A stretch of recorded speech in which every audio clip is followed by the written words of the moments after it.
Hər kəsə salam, bugünkü izahımıza xoş gəlmisiniz. Bilirsiniz, diplomatiya dünyası kənardan çox vaxt sirli və mürəkkəb görünür. Amma bugün biz bunu dəyişəcəyik. Gəlin birlikdə 2026-cı ilin aprelində təsdiq edilmiş Azərbaycan Respublikasının səfirliyi haqqında əsasnamənin pərdə arxasına keçək və dövlətimizin xaricdəki ən mühüm nümayəndəliyinin, yəni səfirliyin necə bir bünövrəyə sahib olduğunu kəşf edək. Ən sadə sualla başlayaq. Səfirlik əslində nədir? Çoxumuzun ağlına xaricdəki gözəl arxitekturalı bir bina gələ bilər. Amma qanuna əsasən bu sadəcə bir bina deyil. Səfirlik qəbul edən dövlətdə Azərbaycanı rəsmən təmsil edən diplomatik xidmət orqanıdır. Və ən əsası, o özbaşına fəaliyyət göstərən, təcrid olmuş bir ada deyil. Səfirlik birbaşa Xarici İşlər Nazirliyinin vahid sisteminə daxildir. Yəni, dəqiq işləyən, mərkəzləşdirilmiş böyük bir dövlət mexanizminin çox vacib bir parçasıdır. Bu gün nələri müzakirə edəcəyik? Çox qısa üzərindən keçim. Səfirliyin necə yaranmasından, xaricdə maraqlarımızın necə qorunmasından, sizin bir vətəndaş kimi hüquqlarınızdan, səfirin əslində nə iş gördüyündən və bütün bu sistemin daxili strukturundan danışacağıq. Elə isə vaxt itirmədən birinci məsələdən səfirliyin necə yaranmasından, yəni təməlindən başlayaq. Bəzən elə gələ bilər ki, xaricdə sadəcə bir ofis kirayələyib işə başlamaq olar. Təbii ki, yox. Yeni bir səfirlik açmaq dövlətin ali strukturlarının ciddi birgə fəaliyyətini tələb edir. Proses 2 dəqiq addımdan ibarətdir. Əvvəlcə Azərbaycan prezidentinin rəsmi təqdimatı olur. Ardınca isə bu səfirlik Milli Məclis, yəni parlament tərəfindən rəsmən təsis edilir. Deməli, hər bir səfirliyin arxasında birbaşa dövlət başçısının və xalqın nümayəndələrinin birgə qərarı dayanır. İndi bəlkə də diplomatik toxunulmazlıq barədə eşitmisiniz. Bəli, bu imtiyazlar var, amma mütləq bir qızıl qayda ilə birlikdə gəlir. Qanun çox aydın deyir. Həm diplomatlar, həm də onların ailə üzvləri yerli qanunlara və adət-ənənələrə ciddi hörmət etməlidirlər. Və ən əsası, yerli dövlətin daxili işlərinə qətiyyən qarışmamalıdırlar. Bu sadəcə qanun deyil, beynəlxalq hörmətin ən ali göstəricisidir. Yaxşı, səfirlik quruldu. Keçək ikinci böyük mövzumuza. Bəs qlobal arenada bizim milli maraqlarımızı necə irəli aparır? Səfirliyin işinə aktiv bir qlobal siyasət idarə etməsi kimi düşünün. Bəli, onlar ölkəmizin suverenliyini, təhlükəsizliyini və ərazi bütövlüyünü qoruyurlar. Sülh və əməkdaşlığı inkişaf etdirirlər. Amma iş bundan bitmir.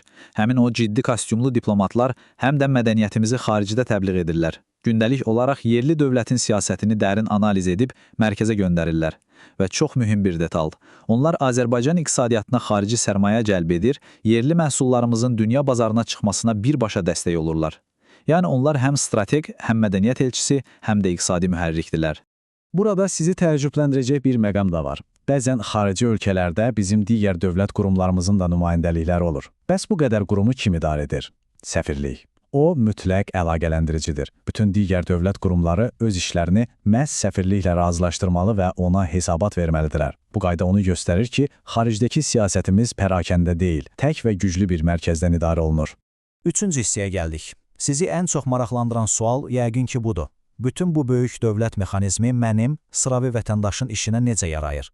Təsəvvür edin, xarici səfərdəsiniz və birdən pasportunuzu itirdiniz. Panikaya heç bir ehtiyac yoxdur.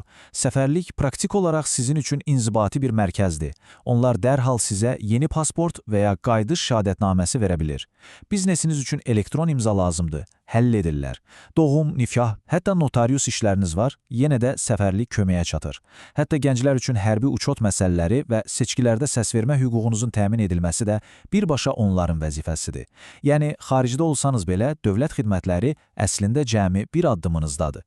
Amma təbii ki, həyatda hər şey planlaşdırdığımız kimi getmir. Müharibə, silahlı münaqişə və ya gözlənilməz bir böhran. Belə senariyalarda nə baş verir? Səfirlik həmin saniyə fəaliyyətə keçərək sizin bir nömrəli təhlükəsizlik qarantınıza çevrilir. Əsasnamə onlara vətəndaşların təhlükəsizliyini dərhal təmin etmək və lazım olduqda təxliyə, yəni ölkədən təhlükəsiz çıxarılma prosesini təşkil etmək vəzifəsini verir. Belə anlarda qorxulu bir vəziyyətdə arxanızda bir dövlətin durduğunu bilmək həqiqətən əvəzsizdir. Bu qorma sadəcə böhran anları ilə yekunlaşmır. Səfirlik böyük bir hüquqi qalxandır. Mülki, ailə və ya cinayət işlərinə qarışsanız, hüquqi yardım göstərir. Hətta həbs edilmiş vətəndaşlarımızın belə saxlanma şəraitinə nəzarət edir və hüquqlarını qoruyur.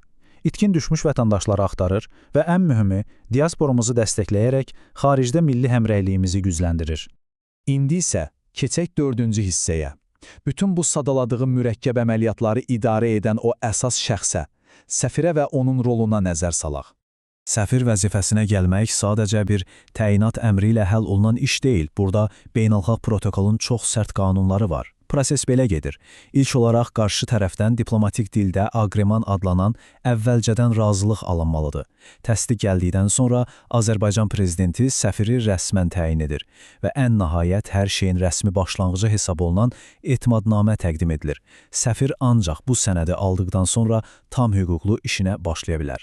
Yaxşı. Bəs səfir məzuniyyətə gedəndə ya da başqa ölkəyə ezamiyyətə yollananda sistem dayanır? Xeyr, əlbəttə yox. Səfir səfirliyin bütün əməliyyatlarına görə şəxsən məsuliyyət daşıyan bir nömrəli rəsmi şəxsdir. Amma o, ofisdə olmadıqda idarə etmənin müvəqqəti işlər vəkili ki, bu adətən səfirin muavini olur, təhvil alır və kəsintisiz fəaliyyəti təmin edir. Bir çoxları düşünür ki, səfirin işi sadəcə tədbirlərdə iştirak etməkdir. Qətiyyən belə deyil. Onun çiyinlərində böyük inzibati yük var. O, ayrılmış dövlət büdcəsinin dəqiqliklə idarə olunmasına, binada dövlət sirlərinin göz bəbəyi kimi qorunmasına şəxsən cavabdehdir. İşçilərin performansını qiymətləndirir, onların mükafatlandırılması üçün mərkəzə təkliflər verir. Və bəzən prezidentin ona verdiyi xüsusi səlahiyyət əsasında dövlətimiz adından çox vacib beynəlxalq müqavilələrə imza atır. Nəhayət gəldik 5-ci və sonuncu hissəmizə, səfirliyin daxili əməliyyatları və strukturuna.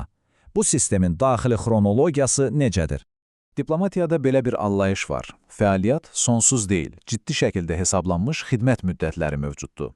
Fasiləsiz xidmət müddəti səfir üçün tam 5 il, onun müavini üçün 4 il, səfirliyin digər diplomatik əməkdaşları üçün isə 3 il müəyyən edilib. Görürsünüzmü, hər kəsin tapşırığı və vaxtı bürokratik saat kimi necə dəqiq qurulub.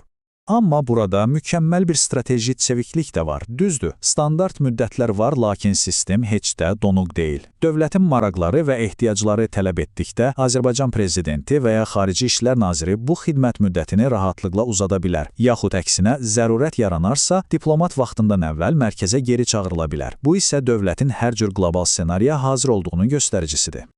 Beləliklə, bugün biz birlikdə səfirliyin sadəcə bir inzibati bina olmadığını, xaricdəki varlığımız, gücümüz və hüquqi qalxanımız kimi necə nəhəng bir rol oynadığını təhlil etdik. Biz rəsmi qanunun arxasındakı bu canlı mexanizmi gördük.